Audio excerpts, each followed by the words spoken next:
চলুন ঘটনা শুরু করি। ঘটনাটি ঘটেছিল ইসরায়েলের বর্তমান যে রাজধানী জেরুসালেম শহর থেকে বেশ দূরে কোনো একটা গ্রামে। কোন গ্রামে ঘটেছিল এটা অবশ্য জানা যায়নি। তো যে গ্রামে ঘটেছিল ওই গ্রামে এক মাতব্বর গোছের লোক ছিল। দেখা যেত ইসরায়েলি গভর্নমেন্ট থেকে ওই গ্রামে সাহায্য সহযোগিতা যেগুলো আসতো, সে অধিকাংশ সময় সেই সাহায্য সহযোগিতাগুলো হাতিয়ে নিত। ইহুদিদেরকে সে দিত, কিন্তু সবচাইতে কম দিত ওই গ্রামে থাকা কিছু খ্রিস্টান পরিবারকে। খ্রিস্টান পরিবারগুলো তার কাছ থেকে বিভিন্নভাবে নির্যাতিতই হতো। আর ওই যে মোড়ল গোছের লোক, তার একটা যুবক ছেলে ছিল, সেও কম যেত না, সেও তার বাবার উত্তরসূরি হয়েই বড় হয়ে উঠছিল আর কি। এর মধ্যে একটা সমস্যা দেখা দিল, সেটা হচ্ছে ওই যে যুবক ছেলেটা, তার শরীরে এক ধরনের ফোড়ার মতো বিভিন্ন জায়গায় উঠতে থাকলো। ওখানে যেই হেকিম বৈদ্য তারা যারা ছিল, তারা দেখলো, তারা এটার কোনো সমাধান করতে পারলো না। অবশেষে ওই সময় ইসরায়েলে থাকা যে সমস্ত হসপিটালগুলো আছে তাদের কাছাকাছি সেখানে নিয়ে যাওয়া হলেও তারা ট্রিটমেন্ট দিল, কিন্তু এটার কোনো আশানুরূপ ফল দেখা গেল না। এরপর ওই মাতব্বর লোকটা সে গ্রামের বেশ কিছু প্রবীণ মুরব্বীদের সাথে আলাপ আলোচনা করে একটা সিদ্ধান্ত নিল যে তাদের যেই ধর্মযাজক যারা রয়েছেন, যাদেরকে র্যাবাই বলা হয়, তাদের সাথে আলোচনা করবেন তারা কোনো পরামর্শ দিতে পারে কিনা। তো বেশ কিছু র্যাবাইয়ের সাথে কথা বলার পরও তারা এই বিষয়ে কোনো সমাধান যখন দিতে পারলেন না, তখন বেশ বয়স্ক একজন র্যাবাই, যিনি তখন আর র্যাবাইয়ের দায়িত্ব পালন করেন না, যেমন আমাদের দেশে মসজিদে ইমাম রয়েছে, মন্দিরে পুরোহিত রয়েছে, তারপর চার্চে ফাদার রয়েছে, ঠিক তেমনি ওদের যে উপাসনালয়, সেই উপাসনালয়গুলোতে যে ধর্মযাজক যারা রয়েছেন তাদেরকে র্যাবাই বলা হয় আর কি। তো একজন লোকের কাছ থেকে একটা সমাধান পাওয়া গেল, তবে সে যেটা বলেছে সেটা খুবই ভয়ঙ্কর একটা সমাধান। তো ওই লোকটা বলেছিল যে এই ধরনের যে রোগ, এই রোগগুলো মানুষের অভিশাপের কারণে হয়। মনে হচ্ছে তোমার ছেলের উপর অভিশাপ লেগেছে, তবে এই অভিশাপ কাটানোর একটা পদ্ধতি রয়েছে। কোনো একটা বিধবা নারীর সন্তানকে যদি তোমরা হত্যা করে তার হৃৎপিণ্ডটা বের করে সেটা যদি পবিত্র পানি দিয়ে ধোও, ওরা পবিত্র পানি বলতে বোঝায় ওদের যে উপাসনালয় রয়েছে সেই উপাসনালয়ের পানি, এই পানি দিয়ে ধুয়ে ওই পানিটা যদি ওই ছেলেকে খাওয়াও, তাহলে ওই ছেলেটা সুস্থ হয়ে যাবে। তো এইরকম একটা ভয়ঙ্কর সমাধান দিয়েছিলেন। এখন ওই যেই মাতব্বর গোছের লোক, তার কিন্তু এই একটাই ছেলে, তার আর কোনো সন্তানাদি ছিল না। এখন এই ছেলেকে তো বাঁচাতে হবে, কি করা যায়, এটা তো খুব একটা স্পর্শকাতর বিষয়। নিজ গোত্রের মধ্যে, অর্থাৎ ইহুদিদের মধ্যে যদি উনি এই কাজটা করেন, তাহলে তো ভয়ঙ্কর বিপদ হয়ে যাবে। তখন উনি সিদ্ধান্ত নিলেন তাহলে এই খ্রিস্টান পরিবার আছে, এদের ভিতর থেকে খুঁজতে হবে। খুঁজতে পাওয়া গেল একজন বিধবা নারী, তার একটা সন্তান ছিল, তার বয়স 6 কি 7 বছর, একটা ছেলে। এখন এই ছেলেকে কিভাবে এরকম একটা কাজের জন্য নিয়ে আসা হবে? আপন লোকদেরকে টার্গেট করা হলো। দেখা গেল ওই ছেলের একটা মাত্রই খালা ছিল, সেই খালাটা ছিল আবার বেশ লোভী। ওই খালাকে বেশ কিছু অর্থকরীর লোভ দেখানো হলে সে রাজি হয়ে গেল। ওই র্যাবাই কিন্তু এটাও বলে দিয়েছিল এই কাজটা করতে হবে চন্দ্রগ্রহণের রাতে, অন্য দিন করলে বা অন্য সময় করলে কিন্তু হবে না। তো ওই রকম একটা ডেট ফিক্সড করা হলো। সে নিজের বোনের কাছ থেকে মিথ্যা কথা বলে তার সন্তানকে নিয়ে আসার পর সে এই যে লোক, এদের হাতে তুলে দেয় ওই বাচ্চাটাকে। খুব নির্দয়ভাবে ওই বাচ্চাটিকে হত্যা করা হয়। হত্যা করে ওই র্যাবাই ঠিক যেভাবে বলে দিয়েছেন ওই রকম কাজটাই করা হয়। আশা করা হয়েছিল যে এই কাজের পর হয়তোবা তার ছেলেটা সুস্থ হয়ে যাবে, কিন্তু দেখা গেল এই কাজের পর তার ছেলেটা সুস্থ হলোই না, উল্টো সমস্যা আরও বেড়ে গেল। তখন ওই র্যাবাইকে এই বিষয়ে যখন বলা হলো যে আমরা তো এরকম একটা কাজ করছি, এখনও তো বাচ্চাটা বা আমার ছেলেটা তো সুস্থ হলো না, তখন ওই র্যাবাই বললেন যে মনে হয় তোমরা কোনো একটা জায়গায় ভুল করেছো, এরকম আরও একটা দাও, দেখি কি করা যায়। এখন একটা তো কোনোভাবে করা গেছে, আর একটা কীভাবে করবেন? তারপরও বিভিন্ন লোক মারফত খোঁজ খবর নেওয়া শুরু হলো, যে কোথায় এরকম একটা লোক আছে, কোন একটা বিধবা নারীর একটা মাত্র সন্তান, তাও ছেলে সন্তান, এটা খুঁজতে হবে। তো তারা খুঁজছে, কিন্তু খুঁজে ওইভাবে ব্যাটে বলে মেলাতে পারছে না। এর মধ্যে হয় কি, ওই যে খালা, ওই খালা উনি তো পরে ওই টাকার আশায় আবার যখন ওই মোড়লের কাছে গিয়েছেন, টাকা দিয়েছে, তবে প্রতিশ্রুত অর্থ কিন্তু দেয়নি, যার ফলে ওই খালা খুবই রাগান্বিত হন। তখন উনি বুঝতে পারেন যে আসলে এদের সাথে মিলে এই কাজটা করা উচিত হয়নি। সে নিজের আপন রক্তের সাথে বেইমানি করেছে, আর নিজের আপন রক্তের সাথে বেইমানি করেছে, আর এই লোক এখন তার সাথে বেইমানি করেছে। উনি রাগে দুঃখে ক্ষোভে অনুতপ্ত হয়ে এই বিষয়টা তখন নিজের বোনের কাছে বলে দেয় এবং তার কাছে ক্ষমা চায় যে আমি তো এরকম একটা অন্যায় কাজ করে ফেলছি। তার বোন এটা শুনে প্রচণ্ড ক্ষিপ্ত হয়, নিজের আপন বোন এই একটা কাজ করতে পারলো, আমার একমাত্র সন্তানকে এভাবে নির্দয়ভাবে হত্যা করার জন্য ওদের হাতে তুলে দিল। এখন এই কথা শোনার পর ওই মহিলা, অর্থাৎ যিনি ওই বাচ্চার মা, উনি ভয়ঙ্কর একটা সিদ্ধান্ত নেন। ওনাদের বাড়িতে বংশ পরম্পরায় বহু প্রাচীন একটা জাদুর কিতাব ছিল, এটা ওনারা কখনোই ব্যবহার করেননি, প্রাচীন হিব্রু ভাষায় লেখা। তো ওই হিব্রু ভাষা আবার ওনারা পড়তে পারতেন, প্রাচীন হলেও ওইটা ওনারা শিখেছিলেন আর কি।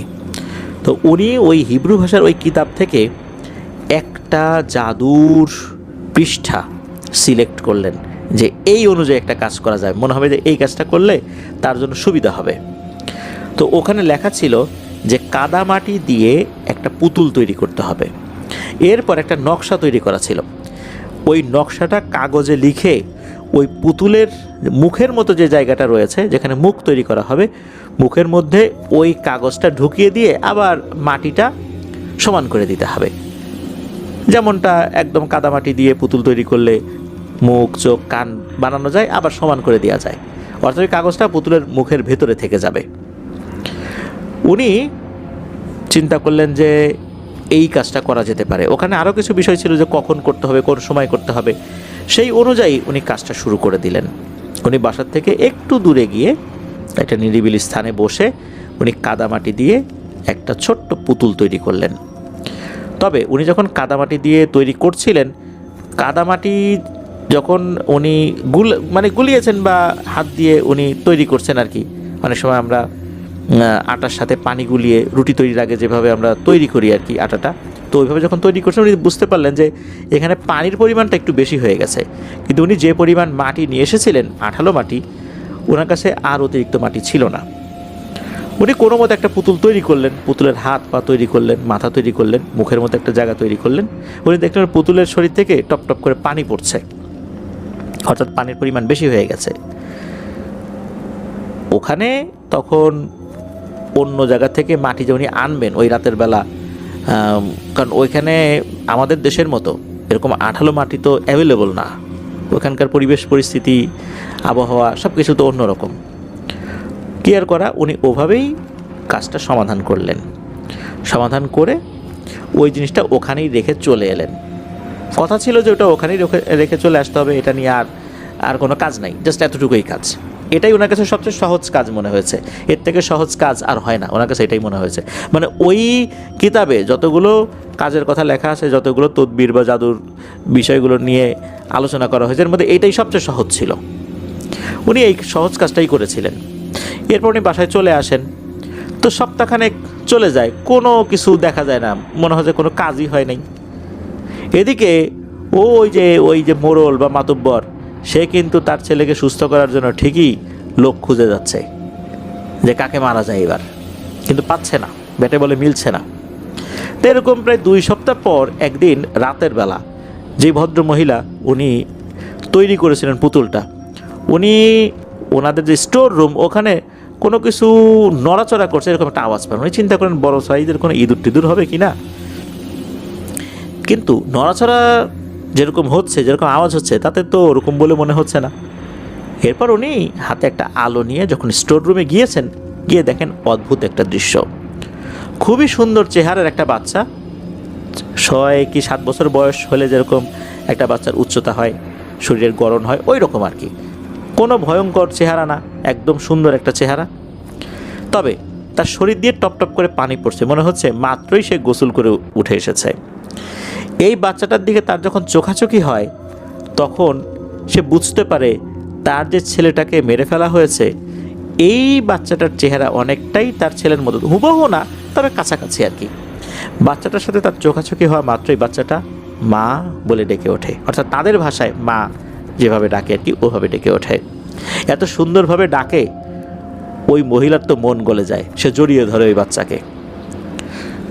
ওই বাচ্চাটাই মূলত একটা ভয়ঙ্কর পিশাচ যাকে তৈরি করা হয়েছে।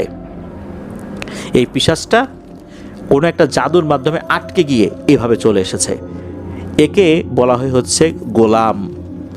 এই গোলাম এখন এই মহিলার কাছে থাকবে তার সন্তানের মতো। আর এর একটা বিশেষ বৈশিষ্ট্য হচ্ছে এই মহিলার শত্রু কারা, কার উপর তার রাগ আছে, এই গোলাম সে বুঝতে পারবে এবং তাদেরকে শেষ করে দেবে। মূলত এই উদ্দেশ্যেই কিন্তু গোলামকে তৈরি করা হয়েছিল। এই গোলাম কিন্তু সবসময় আসে না, ওই একবার দেখা দিয়েছে তারপর চলে গিয়েছে। ওই মহিলা কিন্তু বুঝতে পারছেন যে কাজ কিন্তু শুরু হয়ে গেছে। পরের দিন দেখা গেল ওই যেই ছেলেটাকে মূলত সুস্থ করার জন্য, অর্থাৎ মোড়লের ছেলে যাকে সুস্থ করার জন্য এই মহিলা নিরপরাধ বাচ্চাকে হত্যা করা হয়েছিল, এই ছেলেটা খুবই বীভৎসভাবে তার বডি ছিন্ন ভিন্ন অবস্থায় পড়ে আছে। সকালবেলা এই দৃশ্য দেখে তার পরিবারের লোকজন তো কান্নাকাটি জুড়ে দিয়েছে। এই তো গেল ওই ছেলের মৃত্যুর কথা। এরপর ওই যে মোড়লের পরিবারের সবাই একে একে মরতে শুরু করে, তার স্ত্রী মরতে শুরু করে, মোড়লের অন্য ভাই মারা যায়। তার তো ওই একটাই ছেলে ছিল, কিন্তু মোড়লের অন্য ভাই ছিল আর কি, সে মারা যায়, মোড়লের বোন মারা যায়, মানে তার পরিবার একে একে শেষ হতে থাকে। সবার মৃত্যুই খুবই বীভৎসভাবে হতে থাকে। কে মারছে, কারা মারছে, এর কোনো তথ্য পাওয়া যায় না। এমনকি মোড়লের যেই অনুসারী কিছু লোকজন ছিল যারা সবসময় মোড়লকে বিভিন্ন অপকর্মে সহযোগিতা করত, এরাও মরতে থাকলো। এদিকে এই মৃত্যু তাণ্ডব যখন চলছে তখন এই মোড়ল তো চিন্তিত হয়ে পড়লো, হায় রে সর্বনাশ, এখন হচ্ছেটা কি, এটা কি শুরু হইল, কে এটা করতেছে। অনেক অনুসন্ধান করার পরও কোনোভাবে হত্যাকারীকে শনাক্ত করা যাচ্ছিল না, কোনো প্রমাণই পাওয়া যাচ্ছে না, কোনো পায়ের ছাপ বা অন্য কোনো কিছুই নাই। এখন কিভাবে ধরা যায়? এদিকে কোনোভাবেই যখন তারা পার পেল না, অবশেষে ওই একজন রেবাই যার কাছ থেকে পরামর্শ নিয়েছিল তার কাছে গিয়েছে। তার কাছে যাওয়ার পর সেই রেবাই বলেছে সর্বনাশ হয়ে গেছে, এই কাজ করার জন্য তো গোলামকে আহ্বান করা হয়েছে, আর যে এই কাজ করেছে সে হচ্ছে সেই বাচ্চার মা যাকে তুমি হত্যা করেছো। এছাড়া অন্য কারো ডাকে এই গোলাম সাড়া দিবে না, শুধু ওই বাচ্চার মায়ের ডাকেই সাড়া দিবে। তুমি তাড়াতাড়ি ওদের সাথে গিয়ে আলোচনা করে এই বিষয়টার একটা সমাধান করে ফেলো, ওদের উপর খবরদার জুলুম করতে যাও না, এই বিষয়ে ওদেরকে জবাবদিহির আওতায় নিয়ে এসো না, ওদের সাথে আলাপ আলোচনা করে এটা একটা সমাধান করো, তা না হলে কিন্তু যে কোনো সময় তোমাকেও মেরে ফেলবে।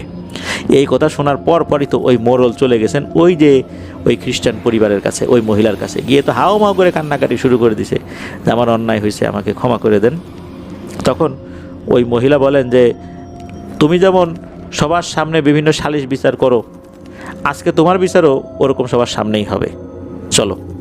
তখন উপস্থিত আরও লোকজন যারা আসছিলেন আর কি, তাদের উপস্থিতিতেই এই মোড়ল তার অন্যায়ের কথা স্বীকার করে যে সে তার সন্তানকে বাঁচানোর জন্য অন্য আর একটা সন্তানের জীবন নিয়েছে।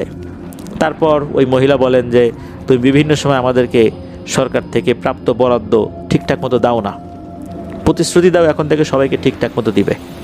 তখন সে প্রতিশ্রুতি দেয়, এমনকি একটা লিখিতও নেয়।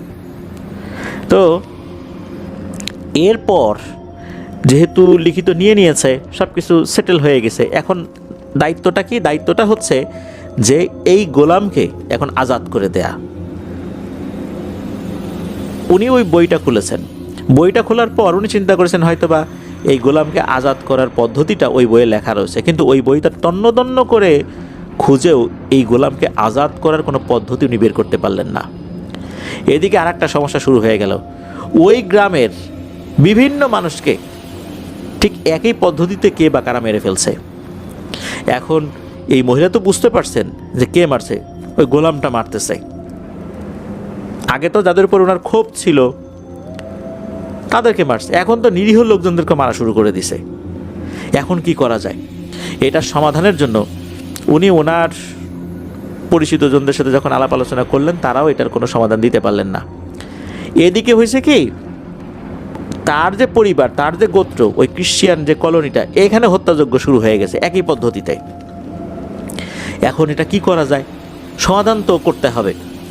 পরবর্তীতে তাদের ওই গোত্রের কয়েকজনের পরামর্শে ওই ভদ্র মহিলা উনি চলে যান ইটালির রোমের ভ্যাটিকান সিটিতে।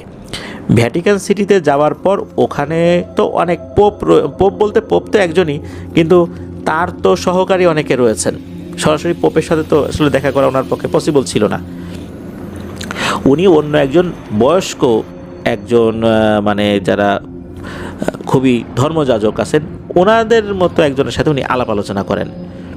প্রথমে কয়েকজনের সাথে আলোচনা করলেও তারা এটার কোনো সমাধান দিতে পারে নাই, তবে একজন দিতে পেরেছিলেন। সমাধানটাও খুবই ভয়ঙ্কর। উনি বলেছিলেন যে তুমি যেই গোলামকে আহ্বান করেছ, এই গোলামকে ফিরানোর একটাই উপায় আছে, তা হচ্ছে ওই গোলাম যেহেতু খুব সুন্দর চেহারা নিয়ে তোমার কাছে আসে, তোমার বাচ্চার চেহারার কাছাকাছি তুমি বলতেছো, যেহেতু সে তোমার আদর পেতে চায়, তুমিও তাকে আদর করতে চাও, কিন্তু মনে রেখো ও কিন্তু ভয়ঙ্কর একটা পিশাচ। তুমি যেই পদ্ধতিতে ওকে আহ্বান করেছ, যার ফলে ও আটকে গেছে, তোমার কাদা মাটিতে পানির পরিমাণ বেশি হয়ে যাওয়ার কারণে ওর শরীর থেকে টপটপ করে পানি পড়ে। তুমি ঠিক যেভাবে ওকে তৈরি করেছো, ওই পিশাচটা ওই রকম হয়ে গেছে, ওই রকম হয়ে বন্দি হয়ে তোমার কাছে চলে আসছে। ওকে তুমি যতই সুন্দর চেহারায় দেখো না কেন, ওর পরবর্তী টার্গেট হচ্ছে তোমার পরিবারকে শেষ করে দেয়া, তারপর পুরো গ্রামকে ও নিশ্চিহ্ন করে দেবে। এটাই হচ্ছে এর কাজ। সুতরাং ওকে থামাতে হবে, আর ওকে থামাতে পারবে একমাত্র তুমি। তা কিভাবে? তখন ওই ধর্মযাজক শিখিয়ে দেন যে গোলামকে তুমি কাছে নিয়ে আসবা, আদর করার ছলে তুমি ওর মুখে চুমু দিতে চাইবা, আর যখন চুমু দিতে চাইবা তখন তুমি তোমার একটা আঙ্গুল বা দুটো আঙ্গুল ওর মুখের মধ্যে ঢুকাই দিবা। মনে রেখো, তুমি যেই কাগজটা ওই পুতুলের মুখের মধ্যে ঢুকাই দিছিলা, ওই কাগজটা কিন্তু ওর মাড়ির এক সাইডে রয়ে গেছে। তুমি আঙ্গুলটা ঢুকাইয়েই ওই কাগজটা ধরবা আর এক টান দিয়ে বের করে ফেলবা। আর যখনই বের করে ফেলবা তখন দেখবে ও খুব হাউ মাউ করে কান্নাকাটি শুরু করে দিছে, যে মা আমাকে মেরো না, আমাকে ছেড়ে দাও, আমি তো তোমার উপকার করছি। কিন্তু মনে রেখো, ওর কান্নাকাটিতে ভুলে যদি একবার ওই কাগজটা ওকে ফেরত দিয়ে দাও, তাহলে ওইখানেই তোমাকে মেরে ফেলবে। আর তুমি যদি এই কাজ করতে ব্যর্থ হও, তাহলেও তুমি মারা যাবে, ব্যর্থ হলেও মরবা। আর এটা ওর কান্নাকাটিতে যদি তুমি ফেরত দিয়ে দাও, তাহলেও মরবা। সুতরাং এই পদ্ধতিটাই আছে, তুমি এটা চেষ্টা করে দেখো। এরপর উনি ওখান থেকে চলে আসেন। চলে আসার পর উনি কিন্তু সবসময় গোলামকে দেখতেন না, অপেক্ষা আছেন কবে গোলাম আসবে। এক সময় আসে রাতের বেলা। আসার পর উনি তখন ভয় পাচ্ছিলেন এই কারণে যে এমন ভয়ঙ্কর একটা পিশাচকে উনি আহ্বান করে নিয়ে আসছেন। উনি জানতেন এটা একটা পিশাচ, কিন্তু নিজের সন্তানের চেহারার কাছাকাছি চেহারা, আর অনেক শত্রুদেরকেও তো মেরে ফেলছে, এই জন্য তার প্রতি তার একটা মায়া জন্মে গিয়েছিল। কিন্তু তবুও বিশাল জনগোষ্ঠীকে বাঁচাতে গেলে তাকে তো এই ঝুঁকি নিতেই হবে। উনি খুব আদর করে তাকে কাছে নিয়ে আসে, কপালে চুমু দিচ্ছে, ঘাড়ে চুমু দিচ্ছে, মুখে চুমু দিচ্ছে। এই মুখে চুমু দেওয়ার সময় উনি হঠাৎ করেই ওনার দুই আঙ্গুল ওই বাচ্চাটার মুখের মধ্যে ঢুকায় দেয়। দেওয়ার সাথে সাথে ওই কাগজের অস্তিত্ব টের পান। এক হ্যাচকা টানে উনি বের করে নিয়ে আসেন। যেই না বের করে আনছেন, সাথে সাথে ওই গোলামের ভাবভঙ্গি পরিবর্তন হয়ে যায়। সে বলতে থাকে, মা আমাকে মেরো না, আমি তো অনেক উপকার করছি তোমাদেরকে, আমাকে মেরো না, আমাকে মেরো না, আমাকে ছেড়ে দাও, ছেড়ে দাও, এরকম বলতে থাকে। কিন্তু উনি সেটা করেন না। উনি সাথে সাথে ওই কাগজটা ছিঁড়ে ফেলেন। ছিঁড়ে ফেলার সাথে সাথে ওই গোলামটা বিশাল জোরে একটা চিৎকার দিয়ে ওখান থেকে ভ্যানিশ হয়ে যায়। তার মানে ও মুক্তি পেয়ে গেছে। ও অন্য একটা জগৎ থেকে এইখানে চলে আসছিল বন্দি অবস্থায়, ও ওর কাজ করছে। তবে এই কাজগুলো করার মাধ্যমে ও কিন্তু শক্তিশালী হয়ে গেছে। ওর পরবর্তী টার্গেট যেটা ছিল সেটা শেয়ার করতে পারেনি। এখন থেকে ওর এই বন্ধনীটা ছিন্ন হয়ে গেল, ও চলে গেল, ও আর এখানে আসতে পারবে না। এমনটা না যে ও মারা গেছে। তো এটার সমাপ্তি ঘটে। প্রিয় লিসেনার্স, এখানে ভেতরে আরও অনেক তথ্য থাকলেও থাকতে পারে, কিন্তু এত দূরের একটা জায়গার ঘটনা এমনভাবে আমাদের কাছে এসেছে, এর থেকে বেশি তথ্য আসলে পাওয়া যায়নি। প্রিয় লিসেনার্স, এটাই ছিল ঘটনা। শুনলেন তো, নিজের প্রতিশোধটা অন্যকে দিয়ে আদায় করানোর জন্য ভয়ঙ্কর এক পিশাচকে আহ্বান করা হয়েছিল প্রাচীন এক হিব্রু জাদুর কিতাব থেকে, একটা জাদুর মাধ্যমে। আসলে প্রাচীন যে জাদুগুলো, এগুলো সত্যি অনেক ভয়ঙ্কর। যে কোনো জাদুই ভয়ঙ্কর, কিন্তু এই জাদুগুলো এতটা প্রাচীন যে এটা একবার করার পর এটা কাটানোর পদ্ধতি না জানলে তখন কিন্তু এটাকে থামানোটা অত্যন্ত কঠিন হয়ে দাঁড়ায়। এই ঘটনার মাধ্যমে আমরা সেটাই বুঝতে পারলাম।